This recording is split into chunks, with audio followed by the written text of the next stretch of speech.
At 6 a.m., I froze on my deck, staring at 8 strangers cannonballing into my $30,000 backyard pool. HOA President Karen Whitmore, the self-proclaimed neighborhood queen, lounged on my inflatable unicorn, her smug grin gleaming under the sunrise.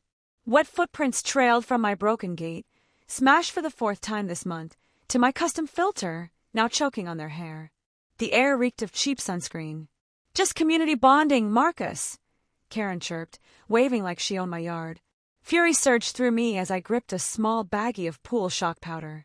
Harmless, sure, but oh, it had turned their swim into a neon green nightmare. How did my dream pool become Karen's playground?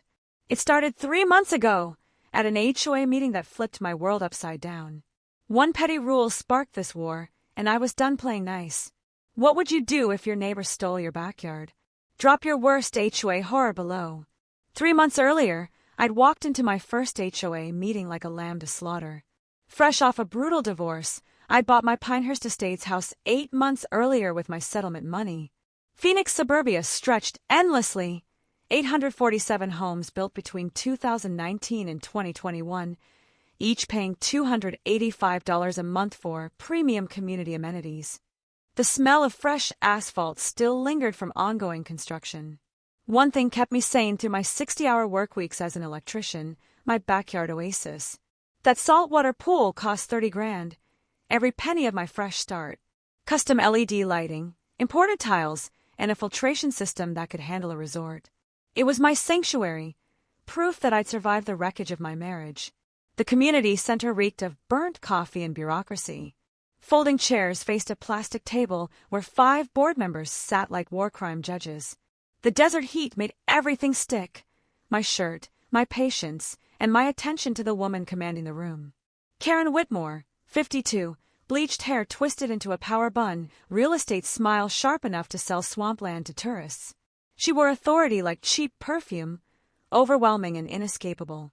Her acrylic nails tapped the table like tiny hammers. "Next item," Karen announced, her eyes locking on me. "Unauthorized pool installations and safety violations." My blood chilled. Unauthorized. I had every permit, every inspection, every document filed properly. "We've received complaints about 347 Saguaro Lane," she said, holding up photos of my pool, taken from my backyard without permission. LED lighting systems installed without HOA architectural approval, $1,500 violation. Wait, what? I shot up, my chair scraping against the concrete. "Every other house has identical lights. I bought them at Home Depot. Those homeowners received proper approval," Karen purred. "You did not. Rules apply equally, sweetie." That word, sweetie, hit like a slap. The way she'd said electrician earlier made it sound like convicted felon. Derek, her insurance adjuster husband, nodded from the back like a loyal German shepherd. Their 3 teenagers looked bored with their mother's power theater, but Derek glowed with second-hand authority. "This is insane," I said. "I followed every city code, every safety regulation." "City codes aren't HOA codes," Karen interrupted smoothly. "Perhaps someone in the trades isn't familiar with community standards." The other board members, all Karen's real estate clients, I'd later learn, nodded like trained seals. After the meeting, I cornered her by the parking lot. Car engines hummed as homeowners fled, headlights slicing through the desert twilight. "Mrs. Whitmore, I need to understand these lighting rules." "Oh, don't stress," she said lightly, jingling her keys like a jailer. "I'll inspect everything personally. Make sure we're all community compliant." "I'd prefer to schedule something official," I said. "No need. HOA emergency access provisions," she smiled. "I'll be by tomorrow to assess the situation." Her SUV door slammed before I could respond. The next evening, I came home to chaos. My gate hung, twisted off its hinges, metal bent like someone had attacked it with crowbars. Pool chemicals were half empty, custom furniture soaked and rearranged. My prized lighting had been tested so hard that 3 fixtures lay shattered on the concrete. A citation waited taped to my door, multiple violations identified. Pool area noncompliant. Immediate corrections required or face escalating penalties. K. Whitmore, HOA president. But the real kicker came that weekend. Karen's entire extended family moved into my backyard like conquerors. 15 people, kids doing cannonballs, adults grilling steaks on my deck. The sound of my pool filter choking mixed with the smell of someone else's barbecue drifting through the desert air. When I demanded answers, Karen floated past on my own pool raft, martini in hand.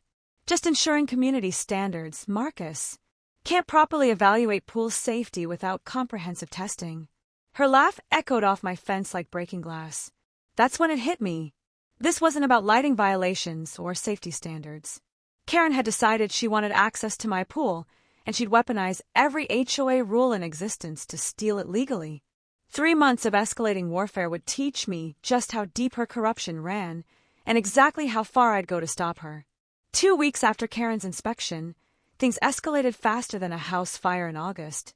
I'd barely finished my morning coffee when my doorbell rang like an emergency alarm. Standing on my porch was Officer Martinez, looking uncomfortable in the desert heat, with Karen lurking behind him like a vulture waiting for roadkill.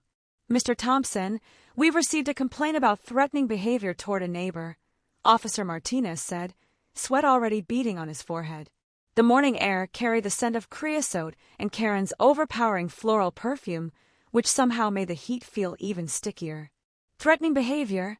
I repeated, looking past him at Karen, who wore her victimized expression like a Halloween mask. "What exactly am I supposed to have threatened?" Karen stepped forward, clutching a tissue like a stage prop. "Yesterday evening, when I was conducting my follow-up inspection, Marcus became verbally aggressive and threatened my family's safety." "Follow-up inspection?" I asked, my voice cracking with disbelief. "You mean when you broke into my backyard again and I told you to leave my property?" "See?" Karen pointed at me dramatically.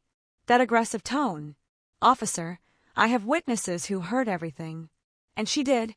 3 of Derek's relatives materialized from her SUV like backup dancers, all nodding solemnly about my supposed threatening demeanor.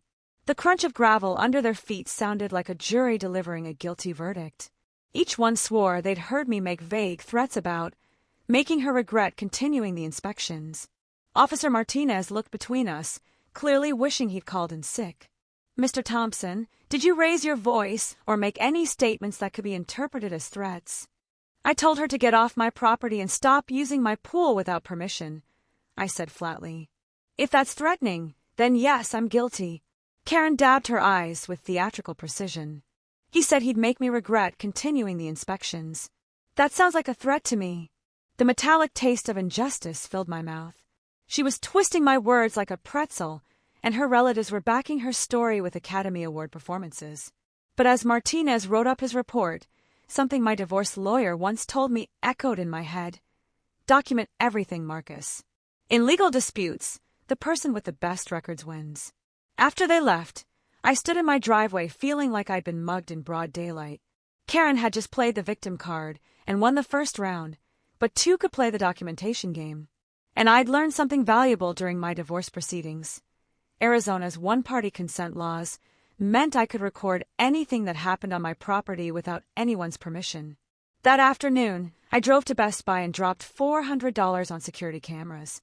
Not the cheap ones, professional-grade systems with night vision, motion detection, and cloud storage. If Karen wanted to play games, I'd make sure every move was recorded in 4K resolution. The installation took 3 hours, running cables, mounting cameras, calibrating angles to cover every inch of my backyard. The smell of hot metal from my soldering iron mixed with the satisfaction of control returning to my hands. Each time my phone buzzed with a setup confirmation, it felt like loading ammunition. The very next day, my system proved its worth. At 2:47 p.m., while I was troubleshooting electrical issues at a strip mall, motion alerts started flooding my phone. Karen's entire clan had invaded again. Derek, the kids, 3 relatives, and Karen herself lounging on my deck furniture like she owned the place. But here's where things got really interesting. Around 3:15 p.m., a well-dressed couple arrived, and Karen began what looked suspiciously like a property tour. I watched, stunned, as she strutted around my pool, gesturing enthusiastically and pointing out features while the couple took notes and photos. The woman even dipped her hand into my pool, testing the water like she was considering buying it. Karen smiled and chatted like a sales rep on commission. The couple nodded appreciatively, clearly impressed by what they believed was the neighborhood's shared pool access. That's when it hit me. She wasn't just stealing my pool for her family's fun. She was using it to close real estate deals. That evening, I printed screenshots and marched straight to Karen's front door. The images were crystal clear, her conducting unauthorized business on my property while her family treated my pool like a resort. "Funny thing, Karen," I said, spreading the photos across her doorstep. "Looks like you're using my pool to sell houses. Pretty sure that's called fraud." For the first time, her confident mask slipped. "Those are just potential buyers interested in the neighborhood amenities," she said stiffly. "My pool isn't a neighborhood amenity," I snapped. "It's private property you've been illegally accessing for commercial purposes." Her eyes narrowed, and I caught a glimpse of the real Karen beneath that suburban mom facade. "You can't prove I told them anything inappropriate, Marcus." "Actually," I said, pulling out my phone, "I can." I tapped the screen, and her voice came through crystal clear from my security audio. "And of course, residents enjoy shared access to premium aquatic facilities. Very exclusive arrangement." The sound of her own words hit her like a physical blow. Karen's face went pale, then flushed red with fury. "You're recording private conversations. That's illegal wiretapping." "Wrong again," I said calmly. "One-party consent state. And this is my property. Everything you say here is fair game." The knowledge felt powerful, like holding a royal flush in poker. She slammed her door, so hard the windows rattled. But I'd scored my first real victory. The war was officially on, and now I had the weapons to fight back. Karen's retaliation came exactly 1 week later, and it was surgical in its precision. I was under the hood of my work truck, cursing at a stubborn alternator, when my neighbor, Helen Kowalski, shuffled over with a worried expression and the morning's mail. "Marcus, honey, you might want to see this," she said, her arthritic fingers trembling as she handed me an official-looking envelope. The paper felt heavy, threatening, like it had been designed specifically to ruin someone's day. Inside was a notice from the City of Phoenix Code Enforcement Division. Apparently, someone had filed a complaint about unpermitted electrical work and potential safety hazards at my address. The inspection was scheduled for 9 a.m. the next day, and failure to comply would result in stop work orders and fines up to $5,000. The smell of motor oil mixed with the taste of pure rage. I knew exactly who'd made that call. The next morning, Inspector Rodriguez arrived precisely at 9, clipboard in hand, bureaucratic authority radiating from his neatly pressed khaki uniform. Behind him, like a shadow with perfectly styled hair, came none other than Karen Whitmore. "Mrs. Whitmore called in concerns about potential code violations," Rodriguez explained, his tone clipped and professional, unaware he'd just stepped into the middle of a neighborhood war.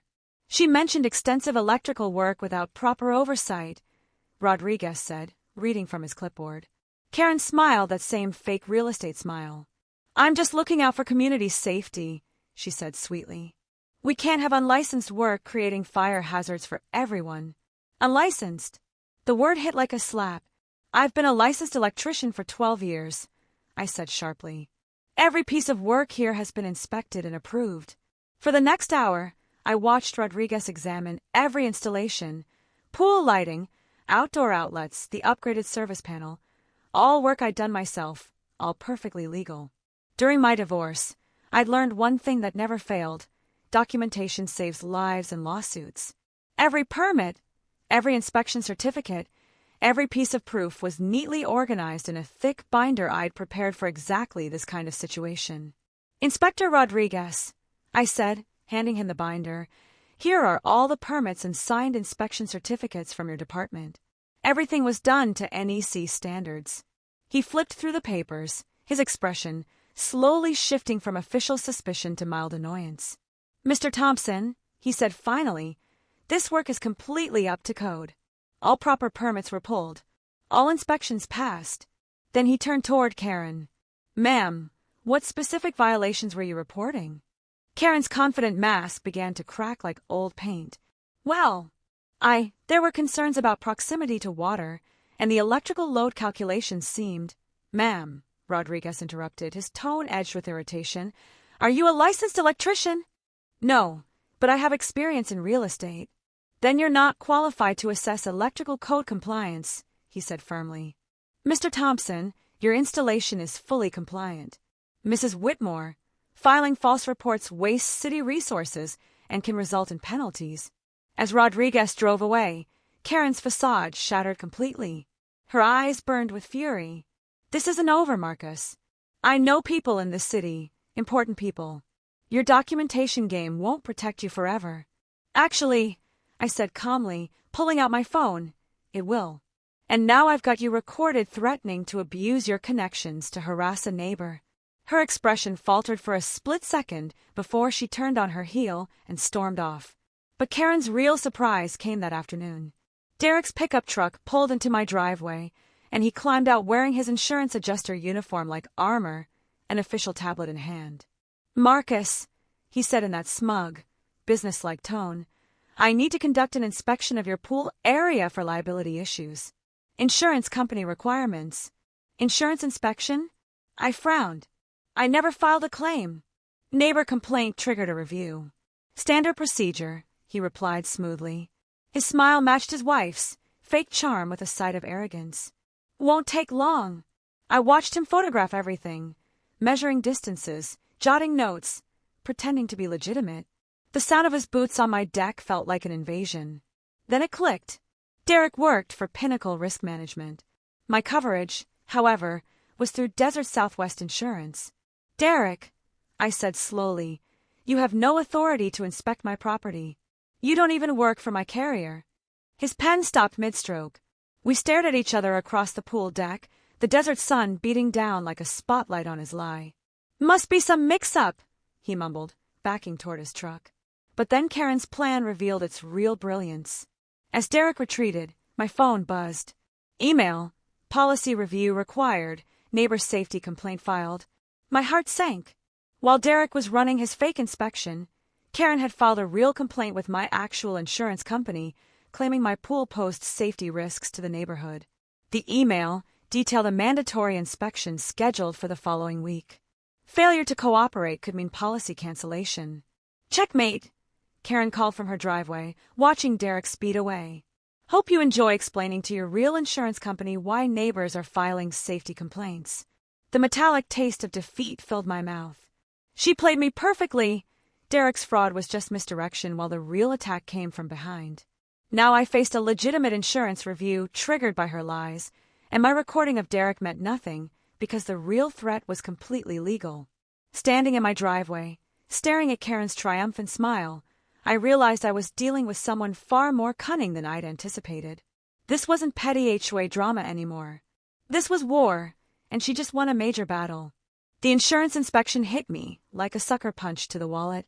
My agent, a nervous guy named Steve who always smelled like coffee in desperation, called while I sat in my truck during lunch. Marcus, I'm not going to sugarcoat this, Steve said, his voice tight with bureaucratic panic. The inspector found that your pool area presents elevated liability risks to neighboring properties. Your premiums jumping from $1,800 to $4,000 annually, effective immediately. $4,000. I nearly choked on my sandwich. For what exactly? Attractive nuisance clause, he said. Since neighbors are already accessing your pool without permission, the company considers it a community liability. Either you install a 6-foot privacy fence around the entire perimeter, or we'll have to cancel your policy. The crunch of gravel under my boots as I paced the construction site sounded like my financial stability collapsing. Karen had weaponized my own insurance against me, using her family's trespassing as evidence that my pool was a danger to the neighborhood. That evening, I found my neighbor, Helen Kowalski, watering her desert roses, the sweet scent of the blossoms mixing with the smell of cooling asphalt. At 73, Helen had survived 2 husbands, 3 careers, and 40 years of Phoenix summers. More importantly, she was a retired paralegal who'd spent decades finding loopholes in legal documents. Karen's really done it this time, I told her, explaining the insurance nightmare. She's got me trapped. Either build a fence I can't afford or lose my homeowner's coverage. Helen stopped watering, her expression sharpening with the kind of focus that only comes from decades in law offices. Marcus, honey, have you actually read your HOA covenants? The original ones, not Karen's selective interpretations. I skimmed them when I bought the house, I admitted. Standard stuff about lawn maintenance and architectural approvals. Bring me your paperwork tonight, she said firmly. All of it. Her voice carried the weight of authority. I learned something during my paralegal years. HOA covenants are written by lawyers who love loopholes. Karen's been playing checkers, but the game is really chess. 3 hours later, Helen's dining room looked like a law library had exploded. Documents covered every surface. Her reading glasses perched low on her nose as she cross-referenced covenant sections with state regulations. The texture of the aged legal paper felt hauntingly familiar under my fingers, reminding me of the mountain of divorce paperwork that had taught me the importance of reading the fine print. Found it, Helen said suddenly, tapping a highlighted paragraph. Section 4.3 of your original covenant. Any homeowner can designate their private amenities as community accessible for shared maintenance responsibilities and reduced individual liability. Community accessible? I frowned. That sounds like exactly what I don't want. Oh, but it is what you want, Helen said, her smile sharpening into something predatory, the kind of grin only a seasoned legal mind could pull off. If you voluntarily designate your pool as community accessible, the HOA becomes responsible for insurance coverage, maintenance costs, and supervision. Karen's been treating it like community property anyway. So, let's make it official and legal. The brilliance hit me like a lightning strike. Karen had been selling my pool access to clients, using it for her family gatherings, treating it like her personal resort. But if I legally converted it to community property, she'd lose her exclusive control and face a tidal wave of real neighbors demanding their share. Helen wasn't just solving my problem, she was flipping Karen's entire scheme against her. And here's the beautiful part, Helen continued, pulling out another paper from her stack. As the contributing homeowner, you retain priority scheduling privileges and can revoke community status with 30 days' notice. You'd be giving Karen exactly what she's been stealing, only now it'll be on your terms. The next morning, I filed the paperwork with both the HOA and my insurance company. Steve, my jittery insurance agent, nearly cried with relief when I explained that liability would now transfer to the HOA's master policy. My premiums dropped back to normal overnight. But Karen's reaction, oh, that was priceless. She stormed over just as I was hammering a new sign into the ground. Community pool, all residents welcome. Her high heels clicked against the pavement like gunfire. What the hell do you think you're doing? She shrieked, her voice echoing across 3 yards. Just following HOA Covenant 4.3, I said casually. Since you've been treating my pool like community property, I figured I'd make it official. You can't just declare your pool community property. This will destroy neighborhood property values. Actually, I can, I replied, handing her a copy of the signed paperwork. It's right there in the covenant you're supposed to enforce. Pool opens to all 847 residents on Monday. First come, first served. Her face cycled through confusion, rage, and dawning horror. This is insane. You're ruining everything. Funny, I said with a smirk. I thought community amenities increased property values. At least, that's what you told those clients you showed around last month. That weekend, word spread through Pinehurst Estates like wildfire. By Saturday morning, my backyard had transformed into a public pool party. Families I'd never met splashed in the water. Kids did cannonballs. Neighbors grilled hot dogs on my patio, and Karen's so-called private oasis became the neighborhood's favorite hangout. The sound of 30 people laughing, splashing, and living freely mixed chaos with satisfaction. From her backyard, Karen watched her family compete with toddlers for pool space, her expression murderous. You realize you've destroyed this neighborhood, she shouted over the fence. No, Karen, I said evenly. I've shared it with the neighborhood. There's a difference. She disappeared inside, phone pressed to her ear. Through her kitchen window, I could see her pacing, gesturing wildly, already plotting her next move. I'd beaten her at her own game, but I knew this wasn't over. The look in her eyes said it all. This victory had only made her more dangerous. Then came Helen's midnight call. Marcus, get over here right now, she whispered, her voice trembling with urgency. I found something that's going to blow this whole thing wide open. I threw on jeans and stumbled across the yard, the 2 a.m. air cool and heavy with the scent of night-blooming jasmine. Helen's kitchen looked like a crime lab.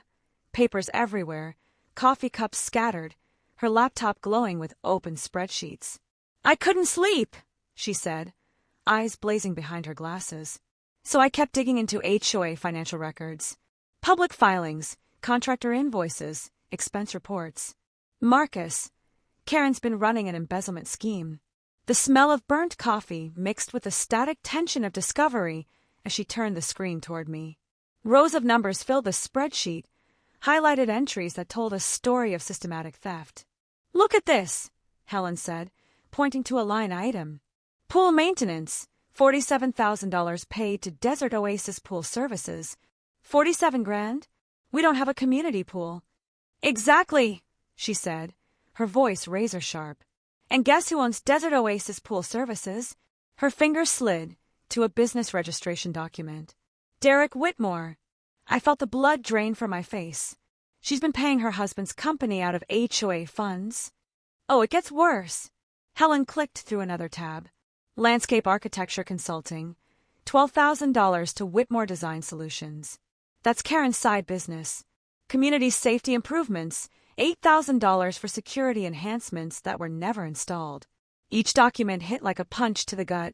The paper trail was a masterpiece of corruption, an empire of falsified invoices and ghost contracts.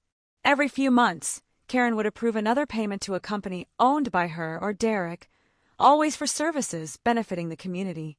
In reality, it funded their vacations, remodels, and luxury furniture. "And here's the part that made me sick," Helen said, pulling up another invoice. "Emergency Community Center roof repairs, $15,000. I drive past that building every day, Marcus. The roof's pristine. That money went straight into Derek's account, while residents got slapped with special assessments to cover those fake expenses. The audacity was staggering. Honest neighbors working overtime to pay inflated HOA fees, while Karen and Derek siphoned funds into their pockets. "How much total?" I asked quietly, though dread already settled in my stomach. Helen's jaw tightened. "Conservative estimate, $93,000 over 3 years. Could be more. Some of these entries are buried so deep I can't even trace them. $93,000. Stolen from the very people who trusted her. Parents skipping vacations, retirees cutting budgets, all so Karen could live like royalty. And here's why she targeted your pool," Helen said, her voice darkening. I found the smoking gun. She turned her laptop around again. Derek left his business email logged in at the community center computer. "I pulled this from his sent folder." She pointed to a single line that made my blood boil. "Pool maintenance contracts are pure profit. Once we establish community access, we can bill the HOA for chemicals, cleaning, and upgrades. Shared amenity status gives us legal cover for any amount." The words burned themselves into my brain. Karen hadn't just been tormenting me for sport. She'd been orchestrating a financial pipeline straight from the HOA's funds into her family's bank account. And now I finally had proof. The room spun as the full scope of it hit me. Karen hadn't just stolen my pool for her family's entertainment. She'd marked it as the centerpiece of her next embezzlement phase. My $30,000 investment was about to become her 6-figure payday.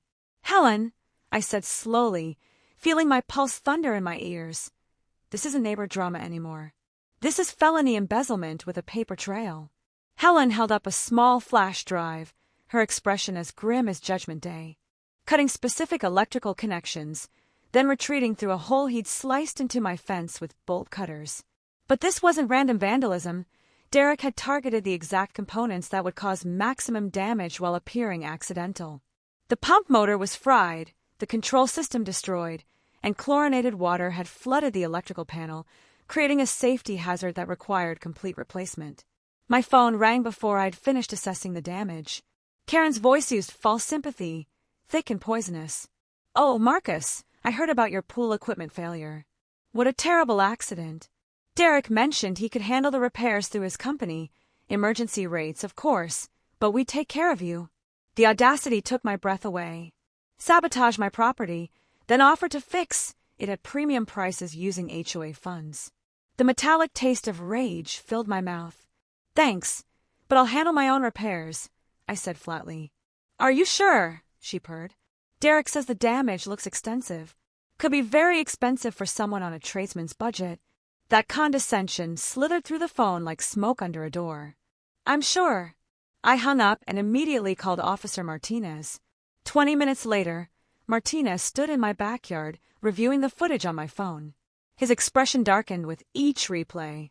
The crunch of gravel under his boots matched the grinding of my teeth as we watched Derek's little midnight operation. This is clear-cut vandalism and trespassing, Martinez said, scribbling notes in his pad. Problem is, Derek's going to claim he was investigating a safety hazard. His insurance credentials give him some legal cover.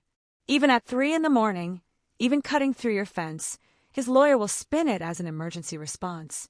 Without proof of criminal intent, this becomes a he said, she said case. He pocketed his pen, clearly frustrated. But keep recording. People this brazen usually hang themselves eventually. That hanging came sooner than anyone expected.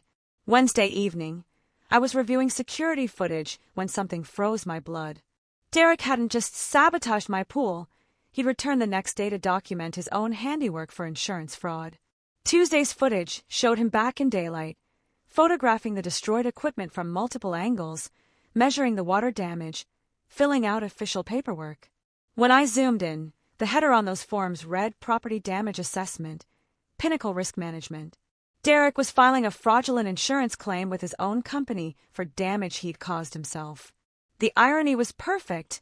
His meticulous documentation became the very evidence of his premeditated crime. His photos showed the cut wiring, his notes confirmed deliberate sabotage, and his forms proved the false claim. But Karen's masterstroke came Thursday morning with a knock that made my stomach drop. A middle-aged woman in a county health department uniform stood on my porch, clutching official-looking documents. Mr. Thompson, I'm Inspector Williams. We've received reports about pool chemical contamination affecting neighborhood groundwater. I need to conduct an immediate inspection. Every instinct screamed trap. Karen had already tried fake insurance inspections through Derek. Now she was escalating to impersonating government officials. I'll need to see identification and verify this inspection with your department, I said evenly. Inspector Williams handed me a badge and papers that looked legitimate, but something was off. The logo was slightly misaligned, and she kept glancing toward Karen's house like she was waiting for signals. I dialed the county health department on speaker. Yes, I need to verify an inspection team at my address. No inspection scheduled? No Inspector Williams on staff? Thank you. The woman was already retreating to her unmarked sedan, but my cameras had caught everything. Her face, her license plate, and those nervous glances toward Karen's property. That evening, Helen and I sat in her kitchen reviewing the week's evidence while coffee percolated in the background, the rich aroma mixing with the satisfaction of an airtight case. They're in full panic mode, Helen said, scanning the photos of my sabotaged pool equipment. Fake inspectors, property damage, insurance fraud, they're committing new felonies to cover old ones. Tomorrow's the annual meeting, I said quietly, the weight of 6 days of preparation settling over me like armor. Either we end this, or they escalate into something worse. Helen's expression hardened. Marcus, honey, cornered animals are dangerous, but they're also desperate. And desperate people make fatal mistakes. The taste of impending victory mixed with fear. In less than 24 hours, this war would end, one way or another. The morning of the annual meeting, chaos erupted before sunrise. My phone exploded with motion alerts at 5:47 a.m., security cameras going offline one by one, the sound of breaking glass echoing from my backyard like artillery fire. I ran outside and stopped cold. My pool looked like a war zone. 3 underwater lights shattered, what smelled like motor oil floating across the surface, and community hazard spray painted in blood-red letters across my deck. The acrid stench of chlorine mixed with vandalism made my eyes sting. But the real gut punch came when I checked my system. Every security camera had been systematically blinded with paintball rounds, bright orange paint splattered across every lens. Whoever did this knew exactly where each camera was. My phone rang again. Karen's voice oozed false concern. Marcus, I'm so sorry about the vandalism. Some neighbors are saying it's retaliation for forcing community pool access. Maybe tonight's meeting isn't the best time to discuss such controversial policies. The manipulation was almost impressive. Destroy the evidence, then suggest delaying the meeting where I plan to expose her crimes. Nice try, Karen, I said, my voice ice cold. The meeting's happening as scheduled. Are you sure? She replied smoothly. The community's very upset. Some people are saying you brought this on yourself, being so confrontational with longtime residents. I hung up without another word and immediately called Helen. Excuse me, Mrs. Whitmore. The voice cut through the murmurs like a blade through glass. Every camera swung toward the back of the room where Helen stood, small but unshakable, her posture straight as a gavel. She held a folder in one hand and Robert Kim's Channel 12 press badge gleamed under the fluorescent lights. The shift in energy was instant. Karen froze mid-sentence, eyes flicking to the news cameras she'd invited, realizing too late that they were no longer there to glorify her, they were there to watch. Helen's voice, though calm, carried across the hall with the weight of absolute conviction. Before you continue slandering my neighbor, perhaps you'd like to clarify a few discrepancies in your financial reports. She nodded toward Robert, who stepped forward with a cameraman behind him. Channel 12 Investigations has been examining Pinehurst Estates' HOA finances for the last 3 months. We'd like to show the community what we found. Karen's confident smile faltered. This is highly inappropriate. Actually, Robert interrupted smoothly, Arizona's open meeting statute grants residents and media full access to HOA sessions when discussing public funds. You invited us, remember? He signaled to his cameraman. The red recording light blinked back on. A collective hush filled the room as Robert clicked a remote, and the projector behind Karen flickered to life. The first image appeared, a bank transfer from HOA accounts to Desert Oasis Pool Services. The next slide, owner Derek Whitmore. Then came another, Whitmore Design Solutions, payments for landscape consultation. And finally, Emergency Community Center roof repairs, $15,000, accompanied by a time-stamped photo of the building's flawless, untouched roof. This, Robert narrated, represents $93,000 of HOA funds diverted over 3 years to companies owned or operated by Karen and Derek Whitmore. According to state records, these payments violate both HOA bylaws and criminal statutes governing self-dealing. Gasps rippled through the room. Karen's mouth opened, but no sound came out. Behind her, Derek shifted uncomfortably, sweat glistening on his forehead. Helen stepped forward, voice cutting through the stunned silence. And it doesn't stop there. Yesterday, Derek was filmed committing insurance fraud, sabotaging Mr. Thompson's pool, then filing claims through his company for damage he caused. Officer Martinez has the footage and has already forwarded it to the district attorney. Karen lunged for the microphone, panic creeping into her voice. These are lies, fabrications by disgruntled residents, but Robert was ready. Mrs. Whitmore, the county attorney's office confirmed receipt of these documents at 4:30 this afternoon, and Officer Martinez has just arrived with a warrant. All heads turned as the side doors opened. Martinez entered, uniform crisp, expression grim. 2 plainclothes detectives followed, badges glinting. The tension shattered like glass. Karen Whitmore, Derek Whitmore, Martinez said, voice echoing through the stunned silence. You're under investigation for fraud, embezzlement, and criminal conspiracy. Please stand and come with us. Chaos erupted. Gasps, whispers, the whir of cameras capturing every second. Karen stumbled back as officers approached, her carefully constructed world crumbling in front of hundreds of witnesses and the evening news. Derek tried to protest, but his words drowned in the uproar. As they were let out, Helen squeezed my arm, whispering, "Sometimes justice doesn't come easy, honey, but it comes." Later that night, I stood on my deck, staring at the reflection of stars shimmering across my once-wrecked pool.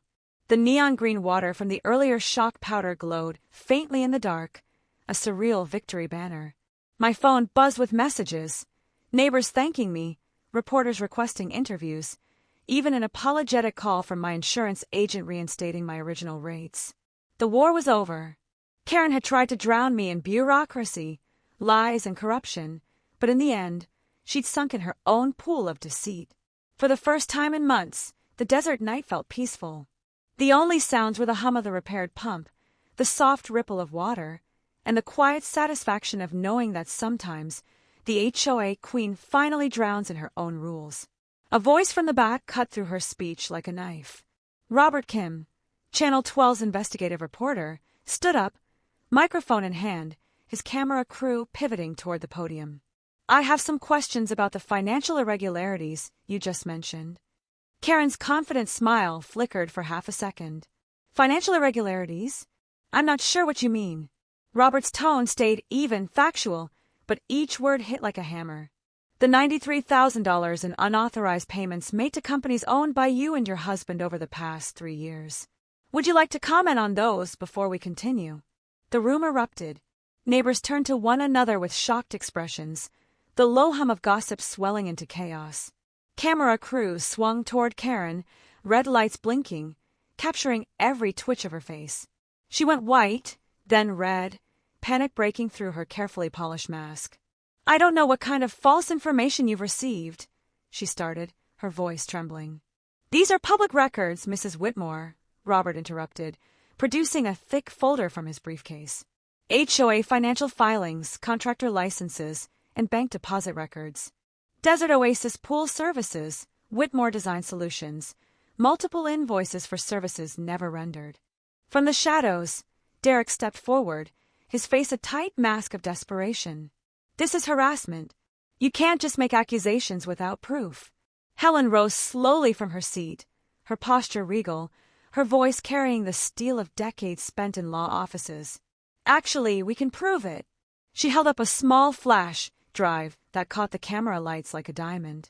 3 years of fraudulent invoices, email correspondence outlining the embezzlement, and video evidence of property destruction. Silence crashed over the room. The only sounds were the software of camera equipment and the distant hum of the air conditioner. Karen looked trapped, blinking under the glare of fluorescent lights and journalistic scrutiny, her political poise shattering by the second. I stood up slowly, phone in one hand, a small bag of pool shock powder in the other.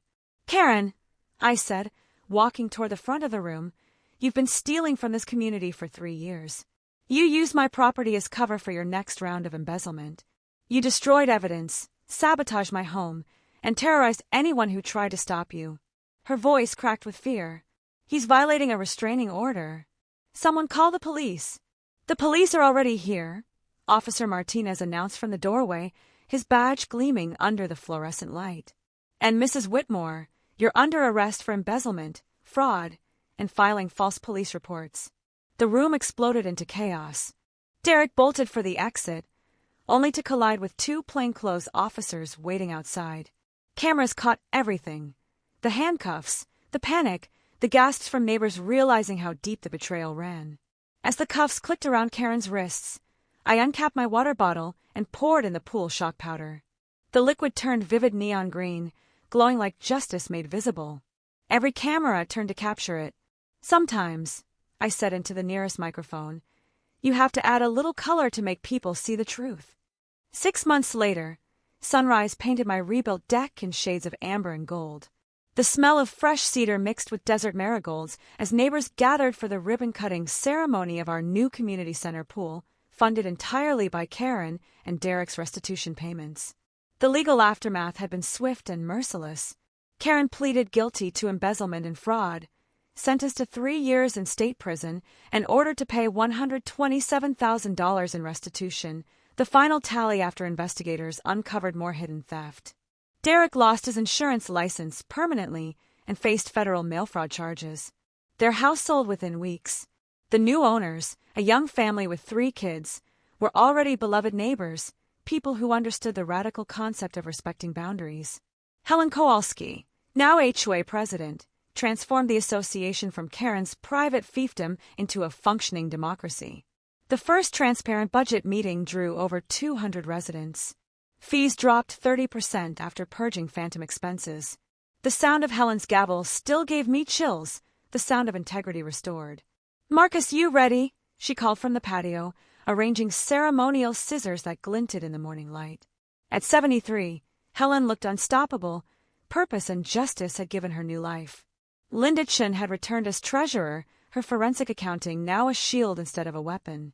Her mandatory audits ensured no one could ever pull a Karen again. Officer Martinez stood near the new pool with his wife and kids, pride softening the sharp lines of his face. The community had voted to name the facility the Martinez Family Community Center, honoring his honesty throughout the chaos. I took the microphone, looking out over the crowd.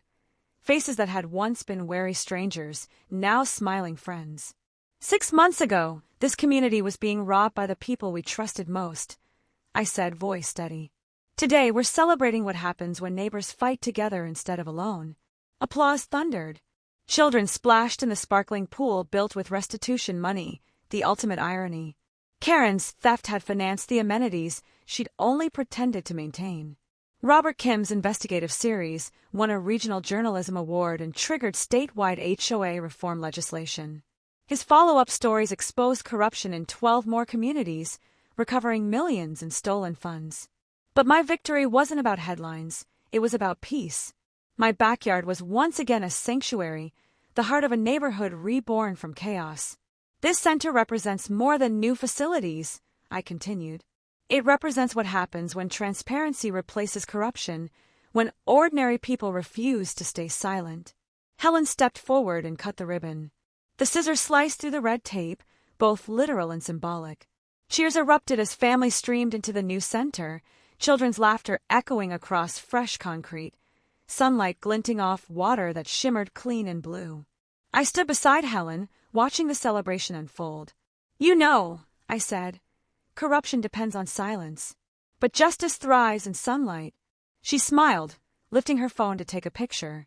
And sometimes, honey, she said, you've got to make a little noise to let the light in. The taste of victory was sweeter than I'd ever imagined, not the bitterness of revenge, but the quiet satisfaction of community reborn. Drop your worst HOA nightmare in the comments below, I said into the camera Robert had pointed my way, smiling for the broadcast. And remember, you're not alone. Subscribe to HOA Stories for more David vs. Goliath justice. Next week, I added, grinning, we're exposing a parking enforcement scam that'll make your blood boil.